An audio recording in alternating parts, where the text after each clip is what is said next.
Welcome to the Politics of Everything. I'm Amber Daines, your host and podcast producer. This is a half hour of power, a podcast dropping every week where I unpack the politics of everything, from money to motherhood, nutrition to narcissism, startups to secularism, the environment, quality, and much, much more. Our guests are seasoned in the field or topic of their choice, even if you've not heard of them yet. This is a non-partisan show. So while I love exploring varied views and get a buzz from a healthy debate of ideas, this is not a purely blue, white, green program. Please subscribe, tune in and enjoy the politics of everything. Traditional leadership tools are failing to meet the challenges and opportunities of the ecosystem we live in and lead in now, according to my guest today. Leaders need a flexible and interconnected system of ideas and frameworks to successfully lead for high performance. And the good news is her new book shows you how. In the book titled, The Leader's Ecosystem, A Guide to Leading Exceptionally, Dr. Paige Williams provides a unique, practical framework for leaders to successfully lead themselves, others, and systems to feel well and perform well through uncertainty. Paige is a keynote speaker, organisational psychologist, and Honorary Fellow at the University of Melbourne, a world leader in positive psychology and the author of 5 books on leading well in modern times. Paige is obsessed with one question above all others. What does good look like? Podcasting remotely can be challenging, but it doesn't have to be. Since day one of the Politics of Everything, I have relied on Zencastr's all-in-one solution to make the process quick and painless, the way it should be for those of us who just love great content and want to get our ideas out into the world. If you know me, I'm obsessed with quality in terms of my guests, my sound, and everything about my show has to be great the first time. I'm time poor. It's so easy to use Zencastr. I'm not tech savvy and you don't need to be either. There's nothing to download. Just click on the link and off we go. Zencastr is all about making your podcasting experience easy, and with everything from local recording to automatic post-productions now in their toolkit, you don't have to leave your browser to get that episode done, and done fast.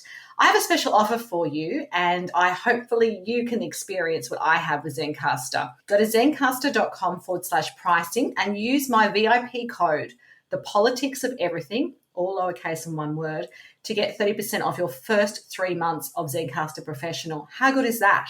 I want you to have the same easy experiences I do for all my podcasting and content needs. It's time to share your story. Do you recall what you wanted to do when you were a young person, Paige? This sounds like it's a career that it's amazing, but I don't imagine being in leadership was something you thought of when you were a young child. Amber, I think I probably went through the very traditional things of wanting to be a ballet dancer, maybe wanting to be an actress at some point. But by the time I'd reached my mid-teens, and that was kind of in the mid-80s, I wanted to go into PR. I wanted to go into public relations in London, because at that time in the UK, which is where I grew up, there was this amazing series called Absolutely Fabulous with Joanna Lumley. Oh, yes. And I think I kind of fell in love with that whole world. And I felt that words and communication were something that I enjoyed. And so I think by the time I was like 15, 16, that was what I was aiming for. And in fact, that was my first job after my business studies degree. So our two worlds collide, because that's what I do. But I have to say, I don't spend a lot of time having fabulous lunches or getting free designer clothes. So I think it's more that I've chosen corporate communications. But I think for a lot of people who don't know the opaque world of PR, it was pretty much a bit of a blueprint for a whole generation. That's right. I think it set us off on a trajectory, and the reality was something quite different. I walked in corporate and financial PR in the City of London. So not too many long lunches and designer handbags in that setting, for sure. Absolutely. Well, I love to hear people's backstory, because I think it often shapes where you've ended up and obviously informs some of your decision making. Does leading each generation always have to change and evolve? Obviously, in that introduction, we've talked about the fact that you've written 5 books on similar topics. Each generation seems to have its own incarnation of what they think leadership should be, how it should lead, what their role is. What's your view on that holistically? And are there any examples which you think could bring that to life? Yeah, sure. Look, I think the whole thing about generations is that we are shaped by the times in which we have our formative years, and the values, the world events, more locally, the national events, they really shape what our worldview is, what we value, and what we think, this question of what does good look like, how we think the world should be showing up for us.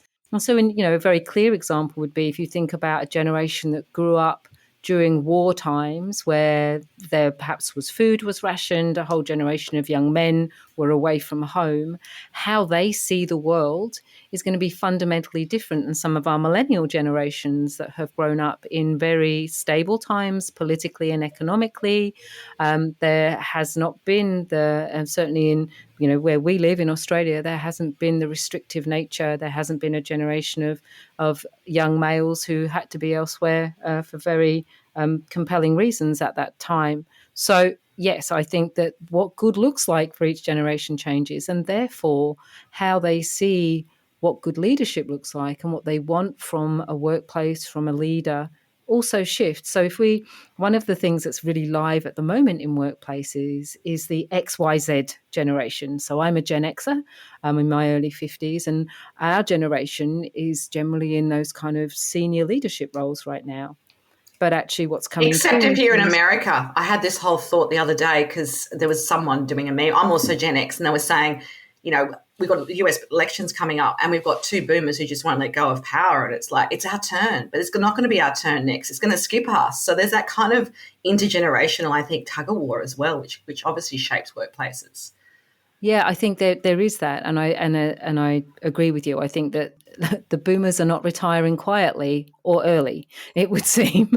And one of the things I read most recently is that many workplaces have 7 generations in a workforce now, and that's a huge values bridge to be bridging, because some of them are actually the generation before baby boomers and right the way through to our most recent generations, which I think one of the names for them is the Alpha generation. That is correct, yes. And what we're seeing in XYZ, because as I work with leaders and teams and I hear some of the frustration around, what's going on with the generations in the workforce, is that we've got us as Xers and we've got our children who are now kind of in the early workforce stages and ages. And we have a similar value system, right? Because how we parented those, and we're quite gritty. We have a strong work ethic. We grew up in a time, certainly as Xers, where there was still the idea of a career for life, and what you got in terms of rewards was based on what you put in. So there was a return on investment for your effort, and work was a big part of identity. Coming in between us is Generation Y, and they grew up, they weren't quite technology natives, but they were technology adapters. And so there was lots of new tech that came during their formative years, and they were willing to take it on and try it and see the difference that it makes to everyday life. So actually these Gen Yers, which are often the people that I hear most kind of eye rolling and, oh God, they don't want to do anything. They don't have the same approach and value work in the same way. These people are actually the generation that are going to be wonderful as we start embracing and working with AI on a day-to-day basis. Well, that's it. Because there's they're merit in technology everything. adopters, yeah. Yeah. And they'll get on it sooner and they won't wait. They won't. No, they won't wait. Wait for it to be perfect. They have an optimistic attitude about the difference that technology can make in the workplace and in life more generally. So they're like, okay, bring it on. Let's give this a go, because that's what they grew up with. So they're in this sandwich of grittiness between X's and Z's, and it feels like they're kind of unrealistic and they're a bit wafty and they're not committed to the workplace. But really what we're seeing is a values difference. And each perspective, we talk a lot in workplaces around how different perspectives are valuable, and diversity of experience brings, better solutions to a challenge or a problem. And the same is true generationally, but it's about holding the space for that to happen. Mm-hmm. And I think that's often the challenge that we have as leaders, is how do we hold the space for people to show up in their generational guise, whatever that may be, and actually add value in a way that makes sense for them, and that gives us a richer solution at the end of the conversation or the end of the meeting. It's also logical when you put it like that, honestly, Paige.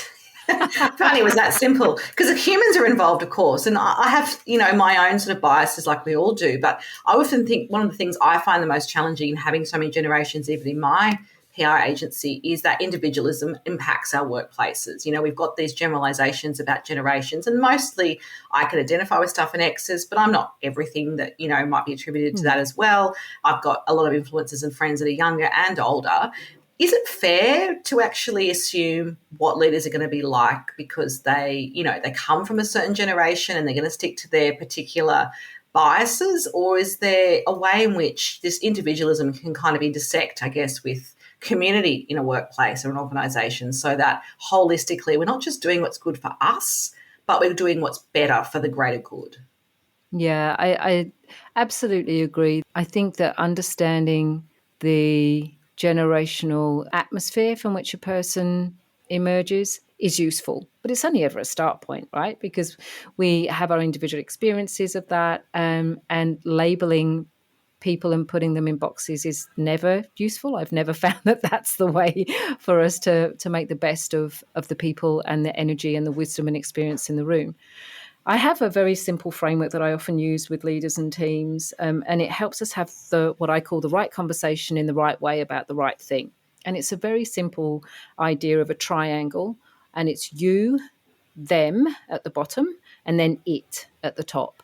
And you, them, and it's such a beautifully kind of general framework, but let's put it into the context of what we're talking about here, which is, can you really expect people to be able to come together out of their individualistic nature and sense of self and do the right thing for the collective? And I reckon when we get stuck in the you and me, so you and them, we're in our individualistic sense of self, individualistic thinking, and that can lead to what I call ping pong or tennis. And it can create a drama where I'm seeing you versus me, because I'm stating my position and I'm almost like hunkering down into my corner. I'm going to defend my position because you've got a different perspective or a different position on this. Whereas actually what we need to do is both of us look up at the it. What's the work that we're here to do together? What's the contribution that we need to make to the work of the organisation or the team or the.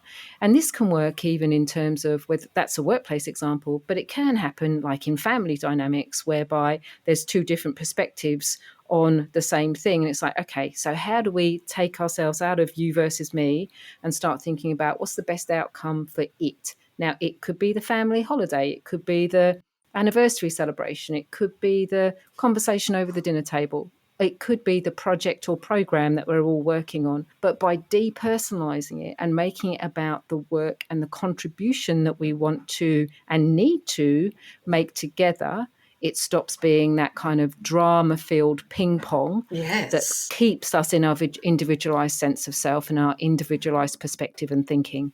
Absolutely. How can a leader successfully disrupt cycles of, say, underperformance and reset this notion of accountability? And I think accountability can feel sometimes a little bit esoteric for people as well. And it might come down to just the type of work they're doing or what their history in the workplace has been. If you've been somewhere for a very long time, for example, you might be wedded to old ways of working. You have a new leader come in, it all changes usually at some point. So do you have any tips to help people navigate that? I do, Amber. This was one of the books that I wrote was called Own It, Honouring and Amplifying Accountability. And interestingly, it was the second deep dive book that I wrote. The first one was around a concept called anti-fragility, which is around how do we thrive through disruption and uncertainty rather than break through it. But what I realised was that, before I stepped into kind of academia and working alongside leaders, I've led organizations, I've led teams. And as I was teaching the work around anti-fragility and sharing that, and I was coming back to the people I'd worked with, that leaders, teams, organizations, I realized that actually the thing that makes and keeps us most fragile are these challenges and issues with accountability. Because when you think about it, if accountability isn't in place, then nothing sticks. It's like pouring resources down a drain, whether that's effort or energy or attention. Like all of our resources just get wasted in this fog of confusion around who's doing what and when and where and what's the purpose of it. And so I realized that actually we need to go upstream, and accountability, I reckon, is the upstream strategic move for any team, any leader to make. Because if we get clear around what are the expectations, what are the deliverables? And we have the right conversation in the right way around what those expectations are. We're prepared to have a dialogue about it rather than it just being a top-down approach. So I talk about partnering in accountability conversations. And then we do the follow-up because, like it's not rocket science. It's about getting those expectations clear and then fostering accountability relationships that have enough psychological and psychosocial safety for us to be able to say, hey, we talked about doing that. Has that been done? How are you going with it? And on the other side of it, if you're being asked for accountability and there are challenges with it, say, hey, do you realize I'm actually being asked to deliver 6 things in the next 3 days because I've got multiple accountability relationships that you perhaps aren't across. And so That's it's very good. much this partnering. That obviously empowers people too, because I think like in the traditional workplaces that Gen Xers particularly grew up in, you just wouldn't say anything. Like you just would work all the hours and maybe not do it all so well. But, the idea that you could speak up and be really honest is actually really refreshing, I imagine, for a lot of people. And when you think about it, it's how we create the best work environment and the best quality work. And it's not that there's any kind of excuse of saying, I don't like doing that work, so I'm not going to deliver on those expectations. But it is about, I talk about pulling out the monster from under the bed, which is where I reckon accountability has been for a while. And actually saying, no, this accountability, it's about how do we set each other and us collectively up for success. Because when I ask you to be accountable, what I'm saying is I see that this is possible for you. I see the greatness in you and I'm here to support you get there and for us to do the best work that we can together. Excellent. I love that. That leads me to my next question, which is around those ideas of trust, psychological safety, and tapping into our creativity, which I think when it works well together, and I see that in my organisation and with the clients that I do media training and campaign work with, it can really lead to that overall sense of shared success. How do we foster that to bring out the best in people? Because sometimes there's a kind of like the day-to-day tools, the getting the work done, but there's a bigger culture piece at play here as well, which you can't just suddenly turn creativity on or turn on trust. It gets to be built over time, I imagine. Absolutely, it does. Yeah, as you say, it's not just and it's one of those things that it takes time to build, and it's lost really quickly and easily. And so there is a consistency piece to it. Certainly, one of the pieces of work I've done is with my colleague, Dr. Michelle McQuaid, and we've been researching into cultures that foster care, cultures that foster trust, and specifically psychological safety and psychosocial safety for about 6 years. One of the things that leaders can do that builds trust and psychological safety, and it's really easy, it doesn't take anything more on your to-do list, is very simply say what you'll do and do what you'll say. Like, again, it's not rocket science, but when we did this research with team members, the thing that came through again and again is knowing that you will have my back and knowing that you will do what you say and that you'll say what you'll do. So you won't keep things from me. You won't be opaque in your communication. You'll be clear and timely in your communication, and you won't hang me out to dry. Yeah. So when you say you'll do something or you'll support me in something, then you will do that. And that consistently over time, that's what builds trust. And alongside that comes the safety of being able to have a conversation like we just chatted about around accountability, which is, hey, this isn't going according to our expectations, like there's been a problem with this, or I don't think I'm going to be able to deliver to that time frame, or I've stuffed this up and I need to let you know, I want to let you know earlier in the piece, because we know, certainly in my time as a leader, I know that earlier I know that something isn't going according to plan, the better, because it means we can minimize the impact of it and manage what needs to be managed, whether that's client relations or elsewhere in the organisation. Turning our conversation to my more general questions that I ask all my guests, I can imagine you have lots of time-saving and fabulous tools at your disposal, but there is one particular tool or hack that just can't be your smartphone, because we all have those, but something a little bit more granular that's really helping you or that you're enjoying working with in your business at the moment. So I'm not so much a tech hack person. I use tech as a tool, but it's not one of loves in my life. Oh my God, spoken like a true Gen X, Paige. I know, like this is the thing, right? All the tropes are coming out now. You can't deny where you come from. But I love so I reckon I reckon one of the most strategic hacks for a leader are good questions. So I use a number of guiding heuristics. So heuristics for me are things that help me navigate life effectively and really well without expending any more mental or emotional energy than I need to. So, for example, one of my life hacks is everything you need and nothing you don't. And I apply that across the board. So I apply it to my food, to my wardrobe. I apply it to meeting agendas. I apply it to conversations. Like, I don't need everything we need and nothing we don't helps me manage my mental energy and emotional energy. And it means that I do the work to make sure I'm not making you or whoever I'm communicating with drink from a fire hydrant. So I do the work to make sure that our conversation or our communication is everything we need and nothing we don't to get the work done together that we need to get done. So no small talk from Paige. Well, it's not that there's no small talk, but it won't take up 20 No, minutes of I'm a with 30-minute you. time frame. I'm like you. I think sometimes it's quite bristling for people who are not used to that. Like even in my business, things like, for me, Calendly's been like really fantastic because I have a remote team. People can book, but you can only book 30 minutes with me. Does that make sense? Yes. Unless there's a special thing like the podcast is usually 45, or if there's a strategy session, there's a different link for that, but you only get that when you've already, asked for that. Yeah. So it just means we don't have an hour to fill with, a whole bunch of stuff, which when I haven't met people maybe in person before, I think they find it really efficient. But then again, in hindsight, we do get the work done quicker. Yeah, absolutely. And at the beginning of a meeting, I'll often say, so I've got 30 minutes for this in my calendar, just checking you have too. Have we got a hard finish at the end of the meeting? I just want to be respectful of your time. And so I'm actually kind of setting it up right from the beginning so that as we get 28 minutes in of a 30-minute meeting, and I'm saying, right, so I've heard that we're doing this, this, and this before we meet again or as a follow-up to this meeting. Is my understanding yours as well? And then we finish on time. And really, it's an honouring and a respecting of both our times. Yeah. Yeah, absolutely. Totally. That sounds great. I love that. I love that whole ethos. What's been your biggest life lesson to date and what's it taught you? So many life lessons. So many, too many. Well, no, I guess it's just what are the themes that draw them together. I think one of the things is that as I've gone through life, I've had expectations of how I thought things were going to go. So I'm divorced.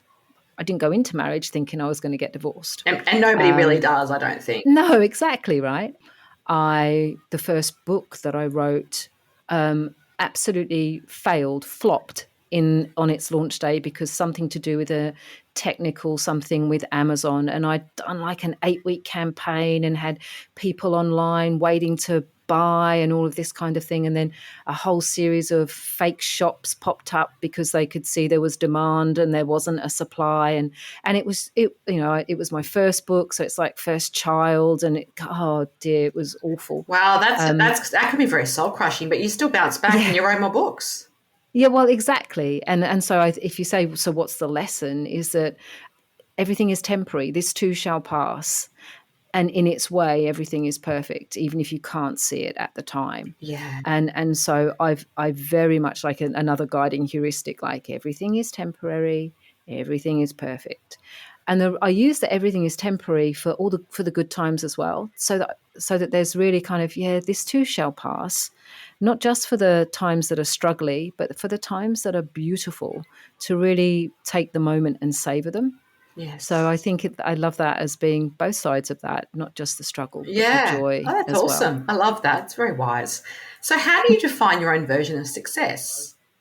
So I don't think we ever reach, so for me personally, you never reach success. It's not an end point. And so one of the things I talk about in Becoming Anti-Fragile is how can we be better coming out of this than we were coming into it? And so for me, that's what it's about. How can I be better coming out of this? And when I talk about better, and I apply this in my own world, is better doesn't mean more. Better doesn't mean I've achieved like a higher level. It means expanded in some way. It means I am wiser, that there's been some growth through this for me.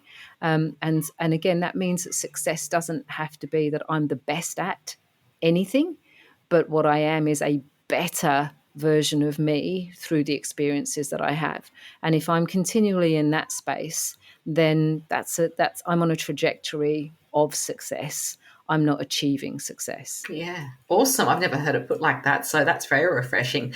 And just as we wrap up our conversation today, what would be your final takeaway message for us on the politics of leading new generations? I think it's this idea of holding space. Everyone has a contribution and value to bring. And I reckon as leaders, perhaps some of our most challenging work is putting down our own bias, assuming positive intent of others, that they are actually here to do the best work that they can in this moment and to make a contribution, and then to be willing to listen. And that's not to say that it's then decisions by committee, because our role as a leader is to make a decision and communicate that clearly and give the direction and the way forward, and to hold that until something emerges that means it needs to change. But that idea of holding space, I think, is the way that we bring together generations and value and honour them to do the best work that we can together. Absolutely. I love that. I think it's a powerful final thought in our conversation. Of course, if you want to connect further with Paige, there are details on the show notes. Until next time, take care. Thanks so much for listening today. If you've enjoyed the politics of everything, I thrive on your feedback. So please add a short review and share the podcast with your network through Apple, Spotify, and all the usual suspects. I'm always on the hunt for new and diverse guests, so if you or someone you know has a fresh idea you're busting to get out there, please email me at amber@amberdanes.com and my crew will get back to you very soon.